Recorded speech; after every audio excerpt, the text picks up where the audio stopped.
ရိသတ်များအားလုံးပဲမင်္ဂလာပါရှင်ကျမတို့ရဲ့ channel လေးကနေပြန်လည်ကြိုဆိုလိုက်ပါတယ်ဒီတစ်ခါမှာတော့ပရိသတ်တွေအတွက်မှန်တဲ့ကကျမဆိုတဲ့ကြောင်းအားလေးကိုတင်ဆက်ပေးကြပါရရှင်ကျမကတော့အစီအစဉ်တင်ဆက်သူဟေမန်ကိုကိုပါအစီအစဉ်လေးမစခင်မှာ VPN လေးခံပြီးတော့နားဆင်ပေးဖို့အတွက်တောင်းဆိုကြပါရရှင်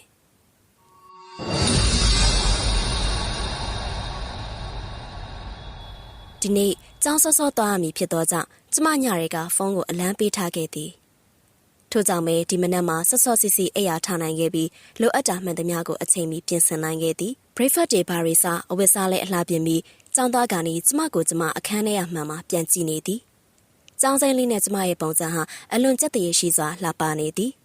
ကျမသဘောကျစွာပြောလိုက်ရင်မှန်တဲ့ရကိုပုံရိပ်ကိုစကားပြောလိုက်သည်အတင်ထနွယ်နီနေအကောင်းဆုံးဖြတ်ကျော်နိုင်မှာပါဒီနေ့ကိုလေထို့သူကိုအားပေးစကားပြောရင်ကျမစိတ်ကိုတင်ထားလိုက်သည်ထို့နောက်8နာရီလဲထိုးနေပြီဖြစ်၍ကြောင်းသွားဖို့အချိန်ကြာလေပြီကျမမှန်တဲ့ကကိုပုံရိပ်ကိုပြန်ကြည့်ရင်အခန်းထဲကထွက်ဖို့ပြန်လိုက်သည်ထိုစဉ်မှာပဲမှန်တဲ့ကကျမပုံရိပ်ကဖြက်ခနဲမျက်တောင်တစ်ချက်ခတ်လိုက်တာကိုကျမမြင်တွေ့လိုက်ရသည်သို့တော့အပြင်မှာကျမမျက်တောင်မခတ်မိလိုက်ပေ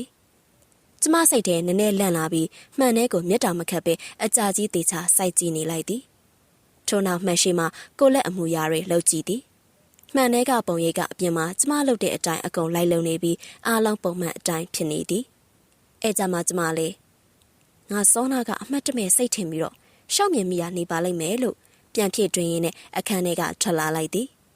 တကယ်တမ်းစိတ်ထဲမှာတော့မတင်မကျဖြစ်နေစေပါဘာလို့ဆိုဒါပထမဆုံးချိန်မဟုတ်လို့ပါပဲဒါရီအားလုံးရဲ့အစာကိုပြန်ပြောပြရရင်လွန်ခဲ့တဲ့ကလေးဘဝတွေကစတင်ခဲ့ပါတယ်ကျမဟာ broken family မှာမွေးဖွားလာခဲ့တဲ့သူဖြစ်ပြီးမိဘတွေကလည်းအချိန်ပြည့်ရန်ဖြစ်နေကြသလိုကျမအပေါ်မှာလည်းအလေးမထားဂရုမစိုက်ခဲ့တာမို့လို့ငယ်စဉ်တွေကမေတ္တာငတ်ခဲ့ရပါတယ်။ထို့အတူပဲကျောင်းမှာလည်းတငယ်ချင်းမရှိပဲအနိုင်ကျင့်မဲ့သူတွေနဲ့အစုအရိုက်ကြမ်းတဲ့ဆရာမတွေသာရှိနေခဲ့ပါတယ်။အိမ်ကလည်းစင်ရင်လွန်းလို့ဘာ TV မှလည်းမရှိတဲ့အပြင်တူတီသောသမီးလည်းဖြစ်တာကြောင့်ကျမမှာစိတ်အပန်းပြေးစရာဘာဖို့ဘာပစ္စည်းမှမရှိပါဘူး။ထို့သောငယ်စဉ်တွေကအထီးကျန်ဆန်လွန်လာတဲ့ဘဝလေးမှာအဖော်ဆိုလို့အခန်းချင်းလေးတွေကမှန်လေးတစ်ချက်ပဲရှိခဲ့ပါတယ်။ညညတွေဆိုကျမကြောက်ရွံ့နဲ့မအိပ်ပဲမှန်တဲ့ကိုပြန်ကြည့်ပြီးတော့စကားတွေပြောနေတတ်ပါတယ်။စကားပြောစရာသူဆိုလို့လေကိုပဲရှိရတာကို။ဒါပေမဲ့အဲ့ဒီအရွယ်တုန်းကတော့မှန်တဲ့ကိုပုံရိပ်ကိုတငယ်ချင်းတယောက်လိုတက်ရှိတယောက်လိုမျိုးသဘောထားဆက်ဆံပြီးတော့ညာတိုင်းစကားတွေပြောခဲ့ပါတယ်။ယူနန်လာတဲ့ကိစ္စဆိုပေမဲ့အဲ့လိုစကားတွေပြောလိုက်ရရင်ရင်ထဲကခံစားနေရတာတွေနည်းနည်းတော့ပြေပြောက်သွားတယ်လေ။ထို့သောမှန်တဲ့စကားပြောခြင်းကအကျင့်တစ်ခုလိုမျိုးဖြစ်သွားပြီးကြည်ရဲ့အထိပါသွားခဲ့ပါတယ်။ခုလက်ရှိအချိန်ထိလည်းမှန်လေးကကျမရဲ့အကောင်းဆုံးတငယ်ချင်းဖြစ်နေသေးပါ။မှန်တဲ့ကိုပုံကိုပြန်ကြည့်ပြီးစကားမပြောတဲ့ညဆိုတာမရှိသလောက်ပါပဲ။ဒါပေမဲ့လွန်ခဲ့တဲ့လပိုင်းလောက်ကနေစပြီးမှန်ကြည့်တိုင်းမှန်တဲ့ကပုံရိပ်ကသူ့အလိုလိုလှုပ်လှုပ်သွားတာမျိုးတွေမကြာခဏသတိထားမိလာပါတယ်။ဒီနေ့အပါဝင်ပေါ့။မျက်တောင်ခတ်လိုက်တာတွေခေါင်းဆောင်သွားတာတွေပခုံးလေးနဲ့လှုပ်သွားတာတွေစသဖြင့်ပေါ့။အဲ့လိုမျိုးတပတ်ကို3ခါလောက်သတိထားမိလာတော့ကျမလေးနည်းနည်းလန့်လာတာပေါ့။ဘသူကရောမလန့်မဲနေနိုင်မှာတဲ့လေ။မှန်တဲ့ကိုပုံရိပ်ကြီးကကိုနဲ့မတူတော့ဘဲနဲ့သူ့ဟာသူအလိုလိုအသက်ဝင်လာတယ်လို့ကြီးခံစားနေရတဲ့ခံစားချက်ကိုဒါပေမဲ့အရန်တိတသားကြီးမဟုတ်သေးပဲမတိမသားဖြစ်သွားတဲ့အချက်တွေသာဖြစ်တဲ့အတွက်စိတ်ထင်ပြီးတော့ရှောက်မြင်မိတာပဲနေမယ်လို့ကျမခံယူထားစေပါဒီနေ့အထိတိုင်းပေါ့အဲ့လိုနဲ့ကျမမျက်တောင်မခတ်ပဲသူ့ဟာသူမျက်တောင်ခတ်သွားတဲ့မှန်တဲ့ပုံရိပ်အကြောင်းကိုမေးလိုက်ပြီးကျမအိမ်ကနေထွက်လာခဲ့လိုက်ပါတယ်ကျောင်းကိုရောက်တော့အတက်နိုင်ဆုံးစာအုပ်စူးစမ်းပြီးလုပ်တယ်သူများတွေနဲ့လည်းတက်အောင်နေတယ်ဒါပေမဲ့ဘသူကမှကျမကိုမခင်ကြတယ်လို့ပေါင်းလည်းမပေါင်းကျင်ကြပါဘူးကျမဘလောက်ပဲကောင်းအောင်နေပါစေတလောကလုံးရဲ့အမြင်မှာတော့ကျမကအမိုက်တတ်တာပါပဲတွေးပြီးတော့စိတ်ထဲဝမ်းနဲ့လာမိပြန်မိမဲ့မနက်ကမှန်ရှိမှကိုပြောခဲ့တဲ့အတိုင်းအတက်နိုင်ဆုံးဟန်ဆောင်ပြုံးထားပြီးအရာအလုံးအဆင်ပြေသွားမှာပါလို့စိတ်ထဲမှာပြောရင်းနဲ့ဖြည့်သိမ့်နေလိုက်ပါတယ်ဒီလိုနဲ့တနေ့လုံးကျောင်းဆိုတဲ့အကျဉ်းထောင်ကြီးထဲမှာအနိုင်ကျင့်ကန်အစုကန်အရိုက်ကန်ဖြစ်နေလာခဲ့ပြီးတဲ့နောက်မှာတော့ကျောင်းဆင်းချိန်ကိုရှောက်လာခဲ့ပါတယ်ကျမကျောင်းပြင်ကိုရောက်ချင်းမှာပဲကိုအားပေးစကားထပ်ပြောလိုက်ပါတယ်တော်တယ်နင်းဒီနေ့လည်းနင်းလုံနိုင်ခဲ့ပြီနင်းဒီနေ့ကိုလည်းအကောင်းဆုံးကြော်ဖြတ်နိုင်ခဲ့ပြီတကားခောက်လိုက်ပါတယ်ကြွေကနေနဲ့တကားတန်မြည်သွားတယ်အေးပြန်ရောက်ပြီလားဟုတ်မေတ ကားလာဖွင့်ပေးသောအမေမှာပြုံးရှင်သောမျက်နှာမရှိပေ။ADA ဆက်မျက်နှာသေးကြီးဖြစ်သာကြည့်ရင်နဲ့ဝိကျတန်းကြီးမိကွန်းတစ်ခုရဲသာမေးပြီးတော့လှည့်ထွက်သွားပါတယ်။အဖေကတော့အိမ်မှာမရှိပါ။သူညတကောင်မှအိမ်ပြန်လာတတ်တာအခုလိုဆိုရင်တော့ထုံးစံလိုဖြစ်နေပါပြီ။ပြန်ရောက်ရင်လည်းသူတို့လင်မယားနှစ်ယောက်ရန်ဖြစ်ကြအောင်မည်။ထို့ကြောင့်အဖေပြန်မရောက်ခင်တနားရီလောက်အလိုတွေကကျမအိယာဝင်နေကြတာတလားကျော်လောက်ပင်ရှိနေပါပြီ။6ကညစ်ပတ်နေတဲ့အိမ်ကိုကြည့်ရင်နဲ့ဘာမှလည်းထွေထွေထူးထူးလှုပ်ရှားမရှိလာသည်မို့ကျမအဝတ်စားလဲလွယ်အိတ်ချပြီးကို့အခန်းထဲမှာသာဝင်နေလိုက်ပါတယ်။အခန်းထဲမှာကျမရဲ့ကိုယ်လုံးပေါ်မှန်ကြီးကထီထီကြီးရှိနေပေမဲ့လည်းကြည့်ကျင်စိတ်မရှိတာကြောင့်မကြည့်ဘဲနဲ့နေလိုက်ပါတယ်။ကျမအတွက်အနာဂတ်မှာပျော်ရွှင်စေမယ့်တခုရီသောမျှော်လင့်ချက်တွေကပညာရေးပဲဖြစ်တာကြောင့်ကျမစာကိုသာကြွကြွဆဆလုပ်ရပါမယ်။ထို့သောဖြင့်ကျောင်းကပြန်ရောက်ကလေးကအခန်းထဲမှာအိမ်စာတွေလုပ်နေရင်ညရောက်တဲ့အခါမှာတော့ထမင်းစားဖို့အတွက်ကျမအပြင်ကိုထွက်လာခဲ့ပါတယ်။ဟင်းကတော့ထွေထွေထူးထူးမရှိပါဘူး။ထမင်းကြမ်းလက်တဆုပ်စာနဲ့ညစ်ကြော်တပတ်ကန်သာစပွဲပေါ်မှာရှိပါတယ်။အမေကတော့စားပြီးပုံရပါတယ်။အိမ်ရှိမှထိုင်ပြီးတော့စင်ကြကြနဲ့စာအုပ်ဖတ်နေပါတယ်။သူမဘာဟင်းနဲ့စားတလေတော့ကျမမမေးတော့ပါဘူး။ကျမအတွက်ခြံထားတဲ့ထမင်းကြမ်းနဲ့ညစ်ကြော်ကိုသာစားပြီးတော့အခန်းထဲကိုပြန်ဝင်လာခဲ့လိုက်ပါတယ်။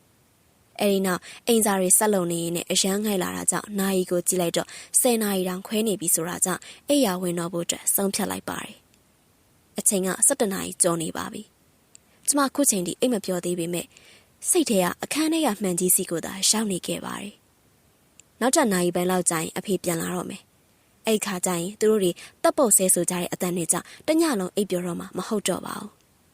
ဘာကြောင့်စိတ်ကအိမ်မှန်စီကိုပဲရှောက်နေပြီးတော့အိမ်မပြောရတာလဲဆိုတဲ့အတွေ့နဲ့ကျမအိယာကနေထထိုင်လိုက်ပါတယ်။အဲ့နောက်နိုင်ရန်တောက်မှာထောင်ထားတဲ့မှန်ကြီးရဲ့ရှိကိုတလန်းချင်းစီဖြင်းချင်းစွာနဲ့ရှောက်လာလိုက်ပါတယ်။မှန်ထဲမှာမြင်နေရတဲ့သူကကျမနဲ့တပုံစံနဲ့ချွတ်ဆွတ်တူပါတယ်။ဒါပေမဲ့အဲ့ဒီသူကကျမလိုစိတ်ထဲမှာလုံးဝမခံစားရပါဘူး။ကျမမှန်သားကိုမျက်နှာနဲ့ကပ်လိုက်ပြီးအကြည့်ချင်းဆောင်အောင်ကြည့်လိုက်ပါတယ်။မိနစ်ပိုင်းလောက်ကြာတော့တဲ့အထိမျက်လုံးချင်းဆောင်အောင်စိုက်ကြည့်နေပြီးတဲ့နောက်မှာတော့ရုတ်တရက်မှန်တွေကကျမခေါင်းနဲ့လှုပ်သွားတာကိုတွေ့လိုက်ရပါတယ်။ဒါပေမဲ့အပြင်မှာကျမခေါင်းလုံးဝမလှုပ်သွားခဲ့ပါဘူး။ချက်ချင်းဆိုသလိုပဲလမ်းပြန်ပြီးမှန်မေးမှရှိတဲ့ထမိန်နဲ့အုပ်ချလိုက်တာမို့လို့မှန်ကိုမမြင်ရတော့ပါဘူး။ကျမရှင်နေအရန်တုံပြီးဖျားစာတွေမနာတဲ့ရွတ်စွန်နေမိပါတယ်။ခါတိုင်းနေရီဆိုရင်စိတ်ထင်တာပါဆိုပြီးတော့ဖြစ်တွေးပေးခဲ့ပေမဲ့လေဒီညမှာတော့မှန်တွေကသူကကျမမဟုတ်မှသိကြသွားခဲ့ပါတယ်။တယောက်တည်းခန်းထဲမှာထိုင်အကြာကြီးဖျားစာတွေရွတ်စွန်နေတော့မှပဲအပြင်ပန်းကတကားဖွင့်တဲ့နဲ့အတူရှမ်းဖြစ်ဆဲဆိုတဲ့အတန်တွေကိုကြားလိုက်ရပါတယ်။ကြည့်ရတာအဖေပြန်ရောက်ပြီးထင်ပါတယ်။ဒီညတော့ကျမအိမ်လိုမရောက်တော့ဘူးဆိုတာသိကြသွားပါတယ်။အပြင်ဘက်မှာမိဘတွေရဲ့အော်ဟစ်ရှမ်းဖြစ်နေကြပေမဲ့ကျမစိတ်ကသူတို့စီကိုမရောက်ပါဘူး။ရှေ့တက်တဲ့ကထမိန်နဲ့အုပ်ထားတဲ့မှန်ကြီးစီကိုသာအာယုံရောက်နေခဲ့ပါတယ်။စိတ်ငြိမ်သွားတဲ့အထိဖျားစာတွေဆိုပြီးတဲ့နောက်မှာတော့ကျမထပ်မံပြီးတော့စူးစမ်းကြည့်ခြင်းနဲ့စိတ်တွေပေါ်ပေါက်လာခဲ့ပြန်ပါတယ်။အုပ်ထားတဲ့ထမိန်ကိုပြန်မဖယ်ဖို့အတွက်ကိုအတန်တန်တားနေပေမဲ့လည်းအိတ်မပြောတဲ့အပြင်တညာလုံးဘာမှလည်းလှုပ်ရှားမရှိရကြထမိန်ကိုပြန်ဖယ်ပြီးတော့ကြည့်လိုက်ဖို့အတွက်ပြန်လိုက်ပါတယ်။အုပ်ထားတဲ့ထမိန်ကိုပြန်ပြီးဖယ်လိုက်တယ်ဆိုရင်ပဲမှန်ထဲမှာကျမပြန်ပြီးတော့မြင်တွေ့လိုက်ရပါတယ်။